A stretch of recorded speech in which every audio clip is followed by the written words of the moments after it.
Jessica Bamba, c'est quoi ton job? Mais ça s'arrête là. Rien d'autre. Alors on passe de changement de mentalité, ça passe également par briser toutes les idées reçues depuis des années. Donc ça passe évidemment par l'information. Et aujourd'hui, on va parler de la différence entre un animateur et un journaliste. Ouh là là. Je sais que j'entends tout le temps, il est journaliste, il est animateur. Maintenant, il y a une vraie différence. Déjà, il faut savoir qu'un journaliste a fait des études de journalisme. Voilà, c'est peut-être aussi basique, mais aussi simple que ça. Un journaliste est une personne dont l'activité consiste à recueillir, vérifier ou encore commenter des faits. Voilà. Il va recueillir, écrire ou distribuer les informations. Il peut traiter de sujets généraux ou se spécialiser. Donc c'est pour ça que vous allez entendre parler de journalistes politiques, journalistes sportifs, voilà, ce genre de choses-là. Donc, pour être journaliste, vous devez répondre, sinon respecter une charte de déontologie. Donc, on n'écrit pas comme on veut, on ne dit pas ce qu'on veut. Le journaliste ne doit pas déformer l'information. Il doit peut-être la commenter, expliquer les tenants et les aboutissants d'une décision politique, mais il ne doit pas déformer. Donc, le journalisme, c'est un peu plus carré que l'animation. C'est vraiment deux univers différents.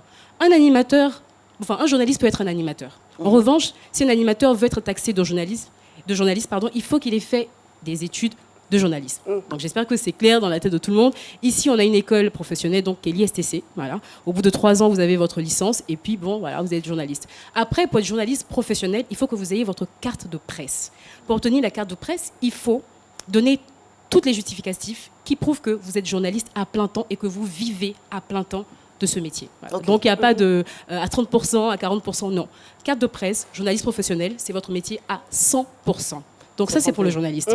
L'animateur, c'est autre chose. L'animateur, il n'y a pas forcément de formation au préalable. C'est-à-dire qu'il n'y a pas d'école pour devenir animateur. Vous avez des aptitudes innées, on va dire. Être éloquent, voilà, avoir de la prestance, être à l'aise devant une caméra ou si vous êtes à la radio. En tout cas, dès que vous prenez un micro, vous êtes à l'aise. Vous allez présenter une émission comme C'est Midi, vous allez présenter des manifestations, des galas, voilà, ce genre de choses-là. C'est un peu plus artistique, on va dire ça comme ça. C'est un peu plus artistique. Je dirais même très artistique. Très artistique. Ouais. Le JT commence de la même manière, se termine de la même manière.